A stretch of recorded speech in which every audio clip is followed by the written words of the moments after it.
কক্সবাজারের একটা বিলাসবহুল নাইট ক্লাবে উপস্থিত হয়েছে আবরার এবং তার 4 বন্ধু। লাইটিং, মিউজিক, ডান্স এবং এসব উপেক্ষা করে ক্লাবের এক কোনায় বসে আছে আবরার।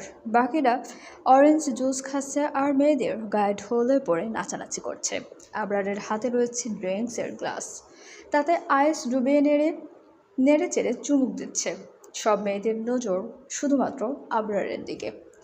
ইতিমধ্যেই একজন এসে ডান্স অফার করেছে, তবে কৌশলে তাদের ইগনোর করেছে আবরার। কিছুক্ষণ পরে আবরারের সামনে একটা ছেলে এসে বসে। বয়স 35 থেকে 40-এর মধ্যে, দেখতে বেশ সুন্দর। নাম নুহাইশ। এই ছেলের বিশেষত্ব হচ্ছে খুব সুন্দর করে হাসতে জানে। এর আগে কয়েকবার দেখা হয়েছে আবরারের সঙ্গে, তবে কথা হয়নি। বাংলাদেশের বাসিন্দা নয় সে, তবে জন্মস্থান বোধহয় বাংলাদেশেই। চেহারায় বাঙালিদের মতো একটা জৌলুস আছে। নুহাইশ একটা ড্রিঙ্কসের গ্লাস তুলে নেয় হাতে, তাতে চুমুক দিতে দিতে বলে, কি চাও তুমি? নাথিং। তুমি নিশ্চয়ই জানো পৃথিবীতে এমন কিছু জিনিস আছে যা সবাই পেতে চায়, বাট অকাত হয় না। জানি দুনিয়ার কারো দুনিয়ার কাছে হিরো হয়ে আছো, হিরো হয়েই থাকো না। আমাদের কলিজায় হাত ঢোকাচ্ছ কেন? আবরার বাঁকা হাসল, ড্রিঙ্কসের গ্লাস নামিয়ে সোজা হয়ে বসল। নুহাইশের দিকে একটুখানি ঝুঁকে বলল, আমি তোদের কাছেও হিরো হতে চাই, আমার অকাত দেখাতে চাই। জান বাঁচতে পারবে? জানে বাঁচতে পারবে? তুমি পারবে? নুহাইশ হো হো করে হেসে উঠল। এটা আমার ক্লাব, এখানে যারা রয়েছে সবাই আমার মানুষ। জাস্ট একটা তুড়ি বাজাবো আর তুমি জাস্ট ফিনিশড হয়ে যাবা। বাঘের গুহায় ঢুকে বাঘকেই হুমকে দিচ্ছ? How funny. গ্রেট। আবরার নিজের সুর ঠিক করলো, পরপরই বা হাতে মাথা চুলকে বলল, আই অ্যাম আবরার তাসনিন। একটা সিক্রেট বলছি শোনো, আমি এখন তোমাকে মেরে এখান থেকে চলে যাব, আর তোমার লোকগুলো তা বুঝতেও পারবে না। কীভাবে জানো? বলতে বলতেই পকেট থেকে ইঞ্জেকশন বের করলো এবং সকলের চোখের আড়ালে নুহাইশের ঘাড়ে পুশ করে দিল। পরপরই সেখান থেকে বেরিয়ে চলে গেল। আবার পেছন পেছন আমান, আহাদ, ইভান আর সিয়ামও বেরিয়ে গেল।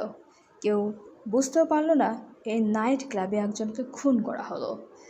আবরারের বন্ধুরাও কিছুই বুঝতে পারল না। সবার কাছেই ছিল এটা শুধু একটা পার্টি। কাল সকালবেলায় সুইজারল্যান্ড ব্যাক করবে আবরার এবং তার বন্ধুরা। কথাটা মাত্রই জানতে পারলো ওরা, আর মুহূর্তেই সিয়াম একখানা প্ল্যানিং করে ফেলল। এই রাতখানা স্মরণীয় করে রাখা যেতেই পারে। খোঁজ নিয়ে জেনেছে আব্দুর রহমান বিজনেসের কাজে কক্সবাজার এসেছে, সর্বক্ষণ ব্যস্ত কাজে। আদ্রিতা এবং অহনাকেও সঙ্গে আনার কারণ হচ্ছে আবরার তাসনিন।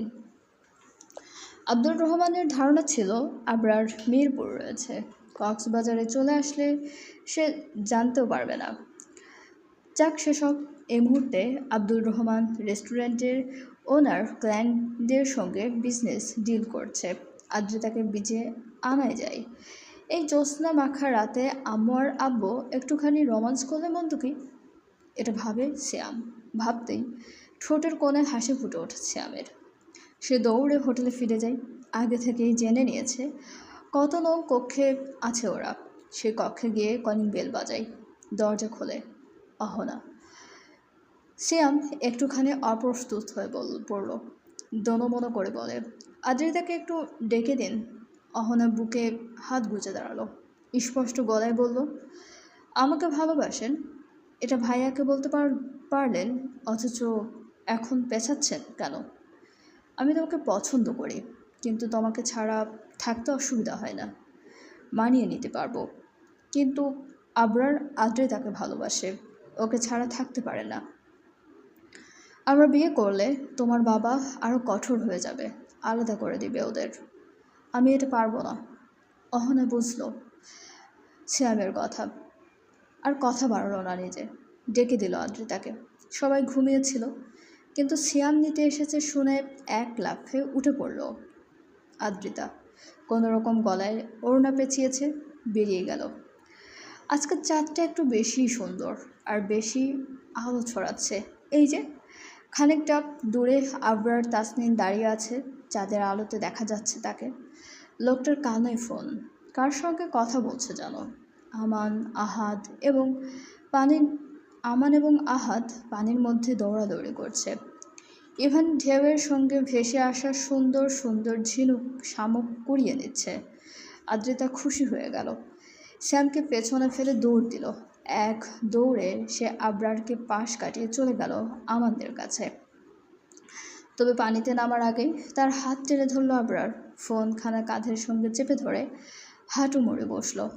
আদ্রিতার জিন্স গুটিয়ে দিল হাঁটুর একটু নিচ অবধি, তারপর ইশারায় যেতে বলল। আদ্রিতাও চলে গেল আবরারের ইশারা পেয়ে। ইভান ওর হাতে কিছু সংখ্যক শামুক দিল। দৌড়ে এসে সেগুলো আবার আবরারের হাতে দিয়ে গেল আদ্রিতা। সিয়াম কোথা থেকে যেন 6টা আইসক্রিম নিয়ে আসলো। সবাইকে একটা একটা করে আইসক্রিম দিল। আদ্রিতা প্যাকেট ছিঁড়তে পারছে না। আবরার নিজের হাতের আইসক্রিমটা ছিঁড়ে দিল ওর হাতে, এবং ওর হাতেরটা নিজের হাতে নিয়ে নিল। তবে ওটা খেলো না, রেখে দিল হাতেই। কিছু মুহূর্ত পরে আবরারের কথা বলা শেষ হলো। সে পকেটে হাত গুজে দাঁড়িয়ে রইল এক কোনায়। দৃষ্টি আদ্রিতার দিকেই সীমাবদ্ধ। মেয়েটা আইসক্রিম দিয়ে মুখ এবং হাত মাখিয়ে ফেলেছে, সেটা আবার ওড়না দিয়ে মোছার পায়তারা আটছে। বিরক্ত হলো আবরার আদ্রিতার এই কাণ্ড দেখে। এগিয়ে গেল শ্যামের কাছে, টেনে খুলল ওর শার্ট। তারপর সেই শার্টের এক কোণা ভিজিয়ে মুছে দিল আদ্রিতার হাত এবং মুখ। শ্যাম রাগে ফসফস করছে। আমান বলল, আরে আম্মুর জন্যই তো নিয়েছে, এত রাগ করতে হয় না সোনা। মা ছাড়া দুনিয়ায় আছে কি বল? ছেড়ে দে। শার্ট ছাড়া তোকে একদম হিরো আলমের মতো লাগছে। কি ফিল্টার, মরছি। আমারই তো বমি পেয়ে যাচ্ছে। সিয়াম ঠোঁট উল্টালো, বলল, আল্লাহর সৃষ্টি সবই সুন্দর। ইভান বলল, হ্যাঁ সবই সুন্দর, খালি হিরো আলম আর তুই ছাড়া। তোরা দুজন হচ্ছিস এই সুন্দর পৃথিবীর সুন্দর সুন্দর জিনিসের মধ্যে একমাত্র অসুন্দরের উদাহরণ। সিয়াম হাঁটা শুরু করলো উল্টো দিকে। থাকবেই না ওদের সাথে, চলে যাবে যেদিকে দু চোখ যায়।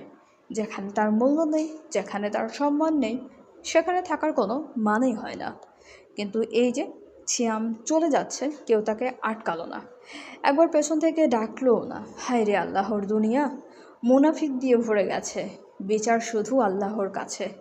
বিড়বিড় করে বলতে বলতে আবার ফিরে আসলো ওদের কাছেই সিয়াম। আদ্রিতা বলল, ভাইয়া ফিরে আসলেন যে? আমি তো ভেবেছিলাম এই জীবন আর ফিরবেন না। সবাই হেসে ফেলল। সিয়াম বলল, ইদানিং চারিদিকে ধর্ষকের সংখ্যা বেড়েছে। আমার মতো নাদান সুন্দর বাচ্চা দেখে যদি কেউ ধর্ষণ করে দেয়, তখন আবার সাংবাদিকদের কষ্ট করতে হবে। শুধুমাত্র সেই কথা ভেবে ফিরে আসলাম। আহাদ বলে, বিশ্বাস কর ভাই, ধর্ষকদের রুচি এত বাজে না, তারা তোর দিকে ফিরেও তাকাবে না। শ্যাম মুহূর্তেই 2 হাত তুলে বলল, হে আল্লাহ, আপনি তো দেখেছেন আপনার বান্দাকে কিভাবে অপমান করছে। বিচার শুধু আপনার কাছে দিলাম। চলবে, গল্পটি চলাকালীন অবশ্যই আপনারা পুরোটা বিজ্ঞাপন দেখবেন স্কিপ না করে, এবং আমাদের চ্যানেলটি প্লিজ সবাই সাবস্ক্রাইব করুন। গল্পটি ভালো লাগলে অবশ্যই সবাই লাইক, কমেন্ট এবং শেয়ার করতে ভুলবেন না আপনাদের প্রিয় মানুষগুলোর সাথে। এবং আমাদের চ্যানেলের সঙ্গে থাকার জন্য সবাইকে অনেক অনেক বেশি ধন্যবাদ।